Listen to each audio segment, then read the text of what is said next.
या ठिकाणी आपण तहसीलवर मोर्चा काढायचा आज ठरवलं होतं 13/2/2022 ला ठरवलेला आहे। तरी या ठिकाणी आपण तहसीलवर जाऊन तहसीलदार साहेबांना आपल्या गावामध्ये 13/8/2022 ला पंचनामा चालू झालं होतं।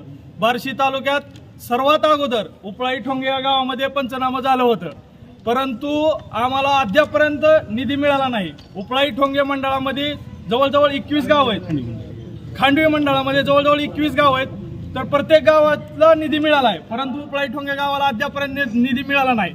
साहेब, आमच्या गावातल्या लोकांची प्रचंड मोठा आक्रोश आहे। आक्रोशाचं कारण असं आहे की तुम्ही संततधार झालेल्या तालुक्यात सर्व गावांना निधी दिलाय तुम्ही, आणि अतिवृष्टी उपळाई ठोंगे ह्या खांडवी मंडळात अतिवृष्टी होऊनही आम्हाला निधी मिळाला नाही। ह्याचं आम्हाला प्रचंड मोठं दुःख आहे। या ठिकाणी तुम्ही आमूलाग्र वेळातून वेळ काढून या ठिकाणी आलात, त्याबद्दल गावाच्या वतीनं आम्ही तुमचा आभार व्यक्त करतो। आणि यानंतर जर आम्हाला निधी नाही मिळाला तर आम्ही आमरण उपोषणाला बसणार आहे, हे सर्व पंचक्रोशीच्या लोकांच्या समोर मी सांगत आहे। एवढं बोलून मी थांबतो आणि तुम्ही लोकांना स्पष्ट करा की निधी कधी मिळेल।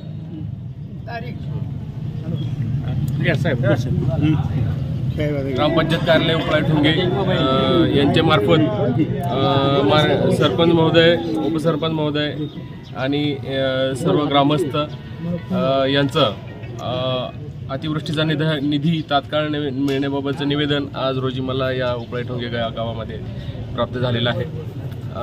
तर आपल्या तालुक्यामध्ये 2 मंडळामध्ये अतिवृष्टी 3 ऑगस्टला झालेली होती आणि त्याच दरम्यान बाकी 8 मंडळामध्ये संततधार पाऊस झालेला होता। तर त्याबाबतचा अहवाल माननीय शासनास आपण सादर केलेला होता।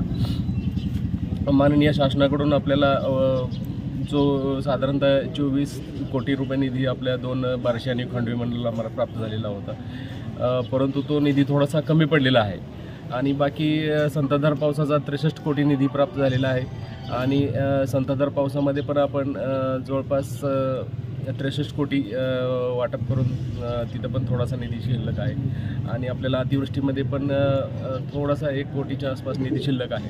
परंतु आपल्या गावाची जी एकूण मागणी आहे ती 5 कोटी 55 लाख रुपये आहे आणि आपल्याकडे सध्या 1 कोटी एका हेडवरती 1 कोटी 5 लाखाच्या आसपास निधी उपलब्ध आहे, परंतु तो काय आपल्याला पुरेसा होत नाही। म्हणून आपल्या सर्वांच्या मागणीप्रमाणे आपण तो पुढील निधी येईपर्यंत तसाच ठेवलेला आहे आणि पुढील निधी आल्यानंतर आपण तो निधी त्यामध्ये समाविष्ट करून आपण तो वाटप करणार आहे।